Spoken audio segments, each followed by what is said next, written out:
پیغام رب کا ہے اور اسے پہنچاتے سرکار دو عالم صلی اللہ علیہ وآلہ وسلم۔ فرمان رب تعالیٰ کا ہے اور زبان مصطفیٰ کریم علیہ السلام کی ہے۔ قانون رب تعالیٰ کا ہے اور اسے نافذ کروانے والی ذات جناب محمد مصطفیٰ صلی اللہ علیہ وآلہ وسلم کی۔ اب اس میں کچھ لوگوں کا کہنا یہ تھا کہ آپ کو پہلے نہیں پتا تھا، آپ کو پہلے یہ نہیں پتا تھا۔ حضرت سید محمود آلوسی بغدادی رحمۃ اللہ علیہ، 500 سال پرانے مفسر بغداد کے رہنے والے، وہ فرماتے ہیں کہ یہ کہنا کہ یہ پہلے نہیں پتا تھا، یہ انتہائی مجہول جاہلانہ قسم کا رویہ ہے، اور اگر اسی منطق کو اور اسی رویے کو اپنا لیا جائے تو یہ تو رب تعالیٰ کے بارے میں بھی کوئی زبان درازی کر سکتا ہے۔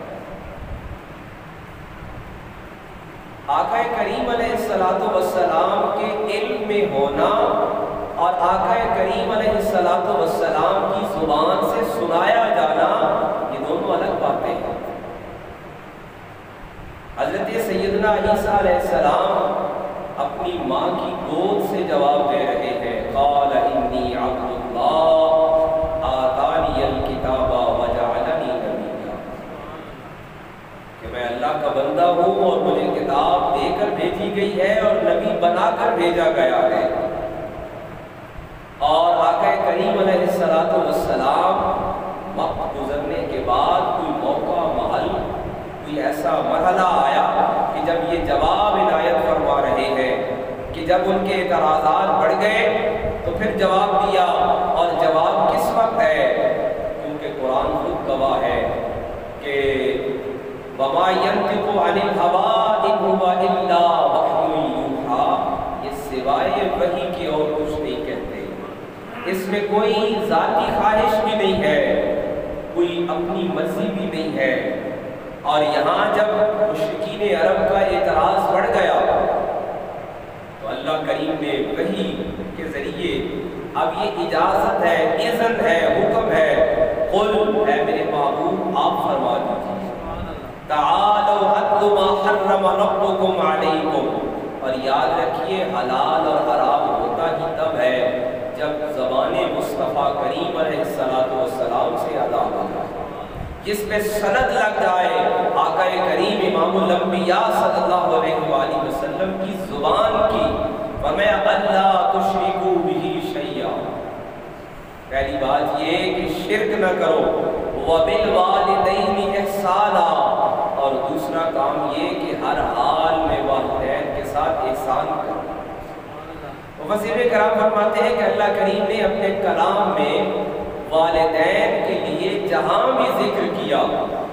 احسان کا لفظ استعمال فرمایا۔ احسان وہاں استعمال ہوتا ہے کہ جہاں مد مقابل آپ کے ساتھ بے شک اچھا رویہ نہیں بھی کر رہا، پھر بھی فرمایا وبالوالدین احسانا، والدین کی سخت مزاجی ہے، ان کی زبان کرخت ہے، ان کا لہجہ سخت ہے،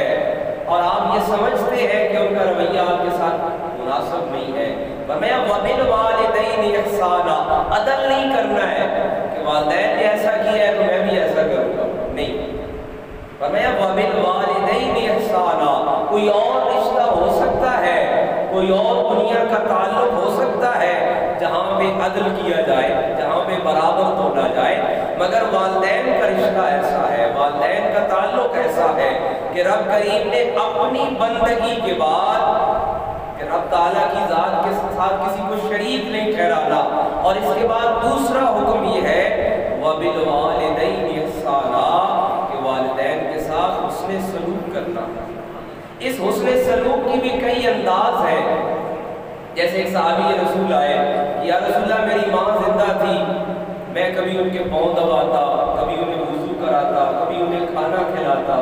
میری ماں چلی گئی ہے، اب میں اس کے ساتھ احسان کیسے کر سکتا ہوں؟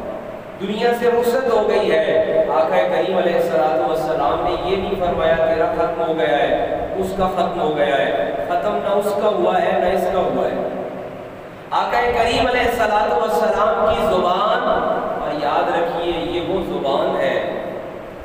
جس زبان سے صرف حق نکلتا ہے، اس زبان سے صرف وحی الہی نکلتی ہے، اس سے صرف رب کا کلام نکلتا ہے اور رب کا حکم نکلتا ہے۔ آقا کریم علیہ السلام فرماتے ہیں کہ اے سعد تو اپنی والدہ کے لیے ایصال ثواب کر دے، پانی کا اہتمام کر دے۔ مدینے میں پانی کی ضرورت تھی کہ اے سعد تو اپنی والدہ کے لیے پانی کا اہتمام کر دے، پانی کا کنواں اپنی ماں کے نام کر دے، تیری ماں کے ساتھ یہ بھی رویہ تیرا احسان ہوگا۔ قربان جائیے وہ رحمت للعالمین آقا، وہ مہربان آقا، وہ غم گسار آقا، اب یہ جانے والے کے لیے بھی سامان ہو گیا، اور جو دنیا میں رہ گیا ہے، جو زندہ اپنے والدین سے ان کے پاؤں دھلا کے، ان کے ہاتھ دھلا کے اجر و ثواب کما رہا تھا، احسان کی نعمت پا رہا تھا، اس کو بھی محروم نہیں کیا۔ محروم تو اب بھی نہیں ہے، تو ان کے نام کی ایصال ثواب کیا جا اور احسان کی نعمت پھر بھی پائے جا، تیرے نامہ اعمال میں بھی لکھا جائے اور ان کے لیے بھی صدقہ جاریہ ہوتا رہے۔ فرمایا وَلَا تَقْتُلُوا أَوْلَادَكُم مِّنْ إِمْلَاقٍ، اور دوسری بات اگلا حکم یہ ہے کہ اولاد کو رزق کی کمی کی وجہ سے قتل مت کرنا۔ مشرکین عرب کے ہاں ایک اور جو رواج اور ایک رسم تھی کہ اولاد کو قتل کر دینا ہے کہ ہمارا رزق کم ہو جائے گا۔ وَمَا نَحْنُ نَرْزُقُكُمْ وَإِيَّاهُمْ، ہم تمہیں بھی رزق دیں گے انہیں بھی دیں گے، رزق کا ذمہ رب کے ہے۔ وَلَا تَقْرَبُوا الْفَوَاحِشَ مَا ظَهَرَ مِنْهَا وَمَا بَطَنَ، اور تمہارا کام یہ ہے کہ بے حیائی کے قریب بھی مت جاؤ۔ رزق ہم دیں گے لیکن بے حیائی اور برائی کے نزدیک تم نے نہیں جانا۔ وَلَا تَقْتُلُوا النَّفْسَ الَّتِي حَرَّمَ اللَّهُ إِلَّا بِالْحَقِّ، اور کسی جان کو حرام قتل نہیں کرنا ہے۔ ذَلِكُمْ وَصَّاكُمْ بِهِ لَعَلَّكُمْ تَعْقِلُونَ، یہ تمہارے لیے وصیت ہے تاکہ تم عقل حاصل کر سکو۔ دنیا کے جتنے عقل مند ہیں نا، دنیا کے جتنے شعور والے ہیں، آج دنیا بڑی لاجک کی دنیا ہے، عقل کی دنیا ہے، شعور کی دنیا ہے، ہر انسان ذہن سے سوچتا ہے۔ یاد رکھیے یہ عقل یہ دہلیز مصطفیٰ سے ملا ہے، یہ آقا کریم علیہ السلام کے دروازے سے ملا ہے، اور وہ صحابہ مثال ہے ہمارے سامنے۔ حضرت سیدنا عمر بن الخطاب سے کسی نے پوچھا نا کہ آپ نے کیا حاصل کیا، تو ایک مرتبہ آپ حج کے موقع پر آپ کے سامنے ہزاروں لاکھوں کی تعداد میں مسلمان جمع تھے، سیدنا امیر المومنین عمر بن الخطاب رضی اللہ تعالیٰ عنہ خطاب فرماتے ہوئے رو پڑے اور کہنے لگے کہ لوگ پوچھتے ہیں کہ تمہیں کیا ملا ہے، اور میں بتاتا ہوں کہ مجھے دہلیز مصطفیٰ سے کیا ملا ہے، دربار مصطفیٰ سے مجھے کیا ملا ہے۔ میں تو وہ ہوں کہ میرا والد مجھے اونٹ دیتے تھے، چند اونٹ مجھ سے ریوڑ میں اکٹھے نہیں ہوتے تھے، میں سارا دن انہیں جمع کرتا پھر وہ اکٹھے نہ ہوتے، اور میں بھاگ بھاگ کے انہیں جمع کرتا رہتا، اور میں تو وہ ہوں جو آقا کریم علیہ السلام کے دروازے پہ آیا، بس آقا کریم علیہ السلام کے دروازے نے کیا کیا نہ دیا کہ آج انسان جانور نہیں اکٹھے ہو رہے تھے، چند جانور جو ہے اکٹھے نہیں جمع ہو رہے تھے، اور آج ہزاروں یا لاکھوں کی تعداد میں انسان صف بصف میری آواز سننے کے لیے کھڑے ہیں۔ تو یہ آقا کریم علیہ السلام کی دہلیز، آپ کا در، یہ جو عقل ہے نا جس کو انسان سمجھتا ہے کہ یہ بڑا پیمانہ ہے، یاد رکھیے وحی الہی کے مقابلے پر اور فرمان مصطفیٰ کریم علیہ السلام کے مقابلے پر عقل کی کوئی حیثیت نہیں ہے۔ عقل ابھی ان منزلوں کو طے نہیں کر سکی، اور جہاں کوئی فرق ہے نا کہ ہم وحی الہی کی رب کے کلام کی کوئی بات نہیں سمجھ پاتے یا آقا کریم علیہ الصلوۃ والسلام کے فرمان کی حقیقت کو نہیں پا سکتے، اس کا مطلب یہ ہے کہ ابھی انسان کی عقل نے ابھی اور منزلیں طے کرنی ہے۔ انسان کی عقل جو ہے وہ ابھی راہ پر ہے اور اس نے ابھی بہت ساری منزلیں طے کرنی ہے، کیونکہ یہ جو علم ہے نا اور یہ جو عقل ہے یہ سب آقا کریم امام الانبیاء صلی اللہ علیہ وآلہ وسلم کی زبان مقدس کا صدقہ ہے۔ آج جتنا انسان لکھ رہا ہے، یہ جو لکھنا ہے عرب کے ہاں اور دنیا کی بڑی بڑی ریاستوں میں یہ لکھنے کا رواج نہیں تھا۔ آقا کریم علیہ السلام نے سکھایا کہ جب بھی تم لین دین کرو اس کو لکھ لیا کرو۔ یہ جو آج ساری دنیا ریٹن ایگریمنٹ کی پابند ہے کہ آپ جہاں لین دین کرتے ہیں لکھ لیتے ہیں، تحریری صورت ہوتی ہے، تو یہ بھی صدقہ ہے آقا کریم علیہ السلام۔ انسانیت نے جتنی عقل پائی ہے، جتنا علم حاصل کیا ہے، جتنا شعور پایا ہے، انسان جتنی منزلیں طے کرتا چلا جائے گا۔ آپ دیکھیں نا، ہم صرف اگر ایک چیز پہ غور کریں کہ آج دنیا میں تمدن، تہذیب اور کلچر کی سب سے بڑی علامت انسان کا لباس ہوتا ہے، اور یہ لباس یاد رکھیے، لباس کسی بھی قوم کی پہچان ہوتی ہے۔ اب کیونکہ غلامی زدہ ذہن کے ہیں، ہمیں اندازہ ہی نہیں کہ یہ لباس کیا چیز ہے۔ یہ زندہ قوموں کی علامت ہوتی ہے، اور انسان کی پہچان، انسان اور جانور میں فرق بھی لباس ہے۔ اور آقا کریم علیہ السلام نے آج دنیا کی جو مہذب تاریخ ہے، جو سیولائزیشن ہے، تہذیب ہے، اس کو اگر لباس سے آگاہ کیا ہے تو آقا مولا جناب محمد رسول اللہ صلی اللہ علیہ وآلہ وسلم نے کیا ہے، وگرنہ انسانوں کو کہاں پتا تھا لباس کیا ہے۔ ہسٹری، تاریخ اس بات کی گواہ ہے کہ آقا کریم علیہ السلام کی نبوت اور آپ کی رسالت سے پہلے انسان کے پاس لباس کا کیا کنسیپٹ تھا، کیا تصور تھا، اور انسان کس طرح تھا۔ اسی طرح کھانا دیکھ لیں آپ، کھانے کی تہذیب، لباس کی تہذیب، گفتگو کی تہذیب، کلام کیسے کرنا ہے، گفتگو کیسے کرنی ہے، یہ قرآن نے سکھایا۔ یہ الگ بات ہے کہ ہمیں اس سے پوری طرح تعارف نہیں ہو سکا، یہ آقا کریم علیہ السلام کا صدقہ ہے۔ قرآن اس بات پہ گواہ ہے، بارہا مرتبہ بتایا گیا کہ ہم نے بات کیسے کرنی ہے۔ وَقُولُوا لِلنَّاسِ حُسْنًا، کہ جب بھی لوگوں سے بات کرو خوبصورت بات کرو، مواعظۃ الحسنہ، نصیحت کرو تو اچھے انداز سے، خوبصورت انداز سے کرو۔ دیکھیں نا، آقا کریم علیہ السلام کے صدقے ہمیں بات کرنے کا پتہ چلا، ہمیں لباس کا پتہ چلا، ہمیں کھانے کی تہذیب ملی، ہمیں مکان کا پتہ چلا۔ اور جیسے یہ سورہ انعام کی ہم آیت پڑھ رہے ہیں کہ والدین کے ساتھ احسان کرنا اور اولاد کو رزق کی کمی کی وجہ سے قتل نہیں کرنا، کیسا معاشرہ ہے۔ آج ہم تصور کریں کہ ماں کو اٹھا کے باپ فوت ہو جائے، یہ تاریخ ہے، حقیقت ہے۔ اوقاز نامی بازار تھا عرب کا، میلہ لگتا تھا کہ باپ فوت ہو جائے تو ماں کو اٹھا کے منڈی میں، بازار میں بیچ آتے ہیں، بیٹیوں کو زندہ قتل کر دیتے ہیں، درگور کر دیتے ہیں، زندہ درگور کر دیتے ہیں، اور اس پہ فخر کرتے ہیں، قبیلے میں بتاتے ہیں میں نے 4 بیٹیاں قتل کی، میں نے 3 زندہ دفن کی۔ یہ رب کا کلام ہے اور آقا کریم علیہ السلام کی رحمت ہے، مہربانی ہے کہ آپ تشریف لائے، انسانوں کو پتہ چلا کہ والدین یہ ہوتے ہیں، اولاد کا یہ حق ہے۔ اس سے بڑا اور احسان کیا ہوگا، اس سے بڑی اور مہربانی کیا ہوگی، اس سے بڑھ کر اور رحمت للعالمین کیا ہوگی۔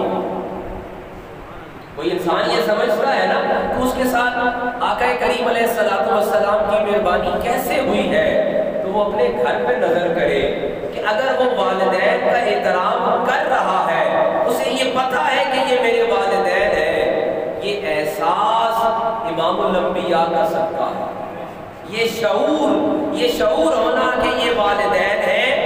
یہ آقا کریم علیہ السلام کے دیے ہوئے علم کا اور عقل کا صدقہ ہے کہ ہمیں آج یہ احساس ہے کہ یہ والدین ہیں۔ اور اگر یہ احساس کسی انسان میں موجود ہے کہ یہ اولاد ہے، اس کو زندہ رہنے کا حق ہے، اس کو لباس کا حق ہے، اس کو زبان کا حق ہے، یہ سب احساس کہاں سے ملا ہے؟ یہ آقا کریم علیہ السلام سے ہی تو ملا ہے۔ اس سے بڑھ کر اور احسان کیا ہے؟ اور ایک بات آج کے دن کے حوالے سے کہہ کے میں بات ختم کروں گا کہ جب ہم یہ کہتے ہیں کہ آپ رحمت للعالمین ہیں، ہم کہتے ہیں اور اس پہ ہمارا یقین بھی ہے کہ یقیناً آپ کی رحمت ہی ہے کہ جو ہم یہاں بھی بچے ہوئے ہیں اور آگے بھی انہی کے صدقے بچیں گے، یہ ہمارا ایمان ہے، یقین ہے۔ لیکن ایک سوالیہ نشان یہ ہے کہ کیا ہمارا کردار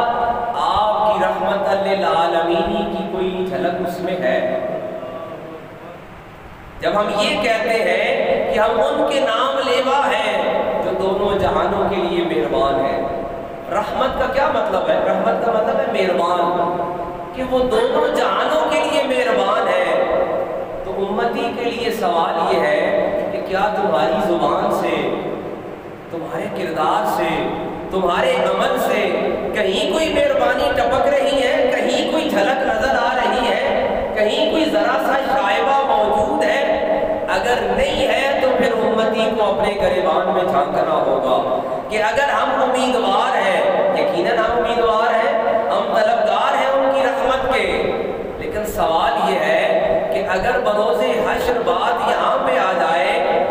کہ رحمت اس کے لیے ہے اور شفاعت اس کے لیے ہے جس میں ان کی رحمت للعالمین کی کوئی ایک جھلک پائی جائے، حاضر مکرم ہمیں اپنے زبان پہ دیکھنا ہوگا۔ ہماری زبان بڑی کرخت ہے، لہجہ بڑا سخت ہے، ہمارے الفاظ بڑے درست ہیں، ہم زبان کے نشتر چلاتے ہیں اور تیر چلاتے ہیں، ہمیں احساس ہی نہیں ہوتا، ہم بڑے چھوٹوں کو ہر ایک کو ایک راہ لیے جاتے ہیں۔ یقین کیجئے ہماری زبان ہمیں کن بربادیوں میں لے جائے گی ہمیں احساس ہی نہیں ہے۔ ہمارا لہجہ، ہمارا رویہ اور ہمارا کردار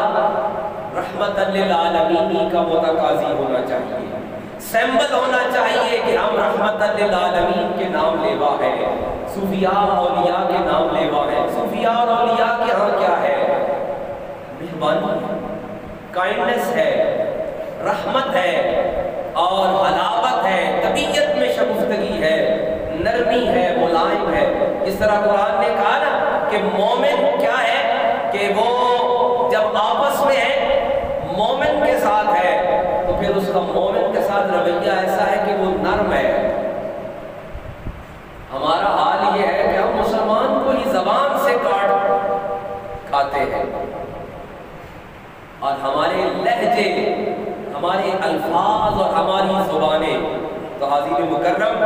یہ میلاد، یہ آقا کریم علیہ السلام کا ذکر اور سب سے بڑھ کر یہ کہ ہم ان کی رحمت کے طلبگار ہیں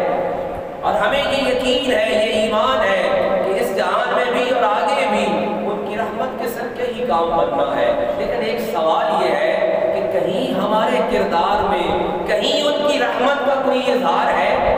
اللہ ماشاءاللہ ہمارے محراب و منبر بھی یہ بن گئے، واعظین کے انداز بھی ایسے بن گئے